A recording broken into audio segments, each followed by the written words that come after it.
Hello दोस्तों, welcome back to क्यूरियसरी for the daily dose of Indian football. तो सबसे पहले बात करनी है एएफसी नेशंस लीग के बारे में, क्योंकि इसके रिगार्डिंग एक बड़ी अपडेट निकल के आ रही है। रिसेंटली हम सबको पता है कि मीडिया रिपोर्ट्स के अनुसार खबर आई थी कि भाई एएफसी भी यूएफए नेशंस लीग की तरह एक टूर्नामेंट प्लान कर रहा है फॉर एशियन कंट्रीज। लेकिन as per the latest report AFC ने इस आइडिया को ड्रॉप कर दिया गया है या फिर स्क्रैप कर दिया गया है, क्योंकि जो बड़े एशियन कंट्रीज है उन्होंने इस आइडिया को अपोज किया है या फिर वो इस चीज़ के लिए एग्री नहीं हुए हैं। उन्होंने रीज़न दिया है कि हम सिर्फ एशिया में कन्फाइंड नहीं रहना चाहते, हमें एशिया से आउटसाइड जो ओपोनेंट है उनके सामने भी टूर्नामेंट खेलना है। क्योंकि अगर आप देखें कि मान लीजिए कि Japan, south Korea, Australia, Saudi Arabia, कतार, ये अभी आपका जिस तरह से इंटरनेशनल फुटबॉल कैलेंडर है वो वैसे भी काफ़ी ज़्यादा हम सबको पता है कि कंजेस्टेड हो चुका है। तो वो ओबियसली वर्ल्ड कप क्वालिफायर्स खेल रहे हैं। उसके बावजूद जो उनको इंटरनेशनल फीफा विंडोज़ मिलती, अगर आपका एएफसी नेशंस लीग चलता तो फिर उनको वहाँ पे भी जापान, सऊदी अरेबिया, कतार और उन सबको आपस में ही खेलना पड़ता। वो उनके पास वो फिर इंटरनेशनल फीफा विंडोज़ ऐसी नहीं बचती कि जहाँ पे वो आउटसाइड एशिया जाके Argentina, Germany, Spain, England in सब के साथ खेल पाते। तो उन्होंने ये रीज़न दिया है कि हमें इस तरह के बाहर के ओपोनेंट के सामने खेलने के लिए हम इस आइडिया को सपोर्ट नहीं करते या फिर हम इसके साथ आगे नहीं बढ़ना चाहते। तो नो डाउट वो उनकी जगह पे सही है, वो अपना मतलब कंट्री का देख रहे हैं। लेकिन जो एएफसी नेशंस लीग से सबसे ज़्यादा फ़ायदा होता वो होता लोअर रैंक्ड एशियन कंट्रीज़ को, कि जो मतलब एशियन कप क्वालिफायर्स के राउंड 1, 2 से निकल गए हैं, तो उनके पास फिर नेक्स्ट एशियन कप क्वालिफायर्स या फिर वर्ल्ड कप क्वालिफायर्स आने तक कोई ऐसा यहाँ पे एक कम्पिटिटिव टूर्नामेंट नहीं बचता था। तो अगर एएफसी नेशंस लीग आता तो ऐसे जो कंट्रीज़ है, लोअर रैंक कंट्रीज़ आपके, उनके लिए भाई through out the 3 to 4 years की जो साइकिल है उसमें उनको लगातार कम्पिटेटिव रेगुलर इंटरनेशनल मैचेस मिल पाते। But at the moment AFC ने डिसीजन लिया है एंड ऑब्वियसली जो बड़े कंट्रीज़ हैं उनका यहाँ पे शेयर चलेगा, क्योंकि पैसा भी जो एएफसी में आएगा वो वहीं से आ रहा है। So that's the decision at the moment taken by the AFC. Late me know guys, आपको क्या लगता है, आपका क्या ओपिनियन है, कॉमेंट सेक्शन में ज़रूर बताइए। नेक्स्ट बात करनी है आसियान फेडरेशन के एक मेगा प्रोजेक्ट के बारे में, जो कि वो कुछ ही टाइम में लाने वाले हैं, जिसके चलते वो आसियान रीजन में और ज़्यादा प्लेयरों को, बेटर क्वालिटी के प्लेयरों को डेवलप करना चाहते हैं, उनके क्लबों को और ज़्यादा वो आगे लेके जाना चाहते हैं। इसके लिए सिंगापुर के जो बिलियनर है पीटर लिम, उन्होंने मलेशिया का जो सबसे रिसेंटली मतलब जो सबसे ज़्यादा सक्सेसफुल क्लब रहा है JDT, उनके ओनर, एंड इंडोनेशिया के जो FA के प्रेसिडेंट है, इन्होंने रिसेंटली एक मीटिंग की थी। एंड उसके साथ ही यूरोप के जो सुपर एजेंट है प्लेयरों के, होर्हे मेंडेस, उनके साथ मिलके वो प्लान कर रहे हैं कि भाई किस तरह से आसियान प्लेयरों को और ज़्यादा बेटर क्वालिटी में डेवलप किया जाए। इसके रिगार्डिंग प्लानिंग चल रही है। होर्हे मेंडेस एक ऐसे सुपर एजेंट है कि जिनके पास रोनाल्डो भी है और उसके पास लेमिन यमाल भी है। तो अब देख सकते हो कि उनके पास कितने वैरायटी ऑफ प्लेयर्स है। उन्होंने रिसेंटली एक इंटरव्यू में बोला है कि ऑब्वियसली मेरी बात सिंगापुर के बिलियनर पीटर लिम से हुई है एंड हम प्लान कर रहे हैं कि भाई किस तरह से बेटर कोचेस, टीचर्स एंड जो यूरोप की एकेडमीज है वो कैसे अब आसियान में जाके वहाँ पे प्लेयरों को डेवलप करे।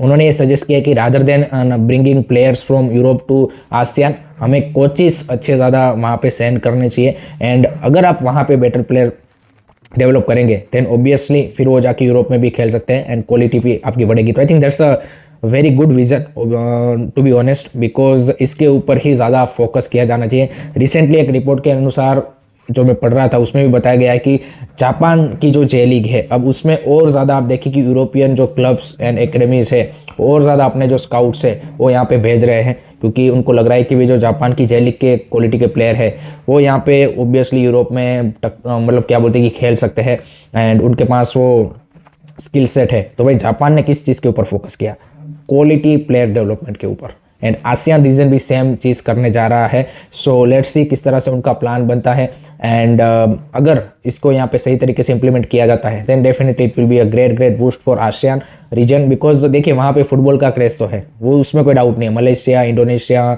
उन सब में हम सबको पता है कि people are crazy about football. So obviously वहाँ पे ऐसी नहीं है कि भाई लोगों को क्या बोलते हैं कि वो मोटिवेशन देने की ज़रूरत है। आई थिंक अगर बेटर कोचेस और कंपटीशन मिलेगा तो ऑब्वियसली वहाँ से भी बेटर प्लेयर ज़रूर निकलेंगे।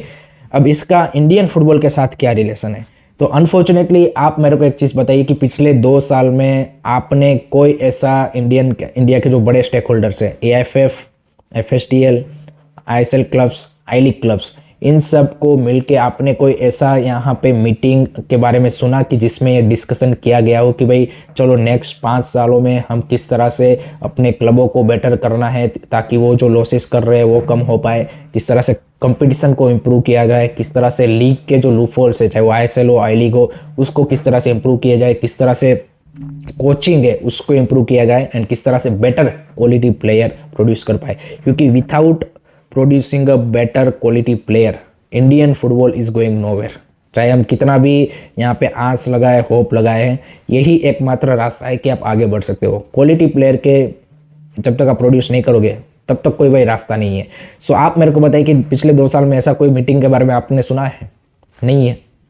आप देखिए आसियान रीजन में तो भाई डिफरेंट कंट्रीज़ के यहाँ पे लोग मिलके वो कर रहे हैं।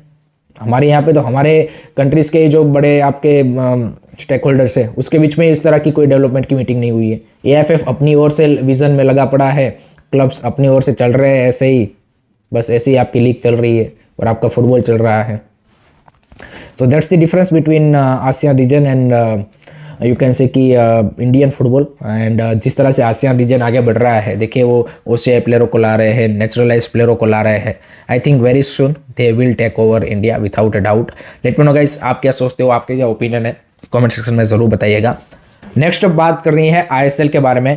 तो कल खेले गए एक एंटरटेनिंग मुकाबले में ओडिशा FC ने BFC को भाई 4-2 से हरा दिया है। एंड सर्जियो लोवेरा की साइड ने कलिंगा स्टेडियम में अपना जो एक फोर्ट्रेस की तरह वो यहाँ पे खेलते हैं उसको फिर से यहाँ पे डिफेंड किया है। एंड जैसे बोला जाता है football is a game of two halves, तो उसी तरह से ये मैच भी हुआ।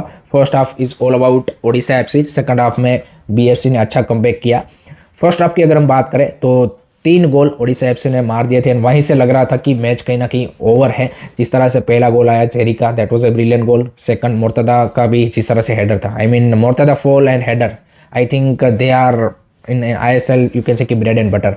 एंड तीसरा गोल डिएगो मोरिशो का ब्रिलियंट फिजिकलिटी शोकेस करते हुए अगेंस्ट राहुल बेके, उन्होंने भी वो ब्रिलियंट गोल मारा।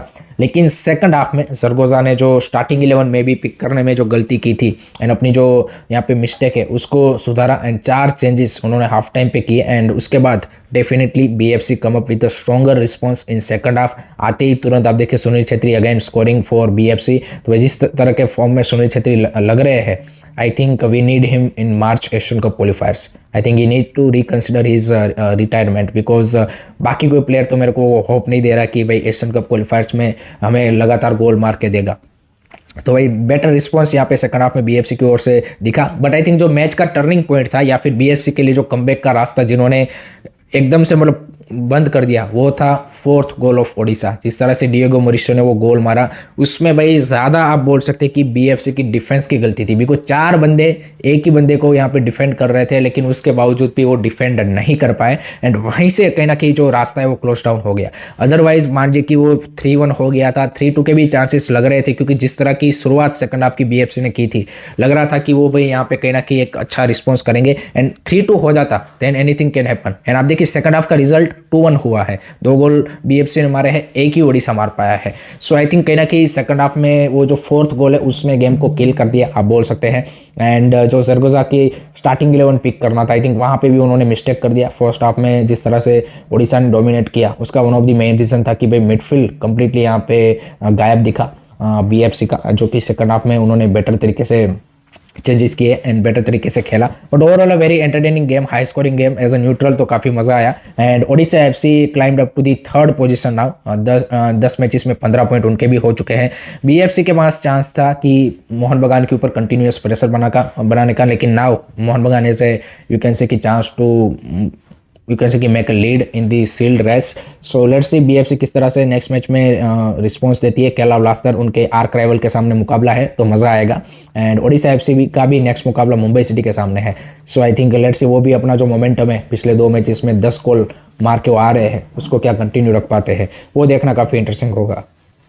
अब बात करते हैं आज के मैच के बारे में। तो आज गेम वीक 10 का लास्ट मैच है between Jamshedpur FC and Mohammedan SC। Jamshedpur के लिए सबसे बड़ा बूस्ट है कि उनके जो कोच है खालिद जमील वो साइड लाइन पर वापसी कर रहे हैं। लास्ट मैच में वो अवेलेबल नहीं थे एंड एक अपॉर्चुनिटी भी है जमशेदपुर के पास कि अगर आज का मैच वो निकाल लेते हैं तो again will get back into the top 6 position. So great opportunity for Khalid Jamil and Jamshedpur FC. पिछले कुछ मैचेस से उनका परफॉर्मेंस काफ़ी ज़्यादा खराब रहा है, पर्टिकुलरली डिफेंसिव लाइन उस तरह से परफॉर्मेंस नहीं दे पा रही है, उसका इम्पैक्ट फ्रंट लाइन पे भी दिख रहा है कि वो उस तरह के गोल अब स्कोर नहीं कर पा रहे हैं। बट मोहम्मदन एचसी उनके सामने एक ऐसे ओपोनेंट है कि जहां से डेफिनेटली वो गोल निकाल सकते हैं, इस मैच को निकाल सकते हैं। होम पे भी खेल रहे हैं, so that's also advantage. Mohammedan HC ने लास्ट मैच में बीएफसी के सामने अच्छा खेला था, बट लास्ट में वो सुनील छेत्री के कैमियो ने सारी चीज़ें चेंज कर दी। सो लेट्स सी किस तरह से चेन्नई स्लो की टीम रिस्पॉन्स करती है against Khalid Jamil team. It will be entertaining game but I am expecting a 1-1 draw. Let me know guys आपका क्या प्रेडिक्शन है, कमेंट सेक्शन में ज़रूर बताइए। लास्ट में बात करते हैं आई लीग के बारे में। तो आई लीग में भाई कल गेम वीक 2 का लास्ट मैच डे था एंड उसमें भाई 2 एंटरटेनिंग मुकाबले देखने को मिले। पहला मुकाबला था श्रीनिधि डेक्कन वर्सेस चर्चिल ब्रदर, जहां पे श्रीनिधि डेक्कन ने पहला विन अपना इस सीजन का हासिल किया with 2-1 and great performance from Sreenidi Deccan side. Churchill brother ने नो डाउट फाइट अच्छी पुटअप की but at the end of the day Sreenidi Deccan were better. दूसरा मैच पे एंटरटेनिंग मैच रहा inter Kashi versus Delhi FC, जहां पे इंटर काशी ने भाई 5-1 से दिल्ली एफसी को थ्रेश कर दिया है एंड एंटोनियो हवास ने अपना जो स्टेटमेंट विन आप बोल सकते हैं कि इस सीजन का अब दे दिया है एंड 2 मैचेस उन्होंने निकाले हैं। Eight the moment table top पे है एंटोनियो हवास की साइड एंड बर्लेंगा की हैट्रिक देखने को मिली। लेलरन का scoring back to back game में, that's also positive sign. Johnny Kako is in great form. So I think Inter Kashi at the moment looking the favourite, no doubt. अभी just 2 game week ही हुए हैं बट जिस तरह की सारी टीमों ने खेला है obviously inter Kashi are the favourites. उसके अलावा Sreenidi Deccan, Gokulam Kerala, real Kashmir, I think मेरे को लगता है कि ये 3-4 जो टीमें हैं वो डेफिनेटली यहाँ पे उनको टक्कर दे पाएगी। बट एक जो मोमेंटम है, एक जो कंसिस्टेंसी है वो बनाए रखना काफ़ी इंपॉर्टेंट होगा। So let me know guys what do you think who will win this season's I league and get a promotion into the ISL, comment section में जरूर बताइएगा। So that's it from my side guys regarding today's Indian football news. I hope कि आपको video पसंद आया होगा। Keep supporting Indian football, don't forget to like share and subscribe. जय हिंद, जय भारत।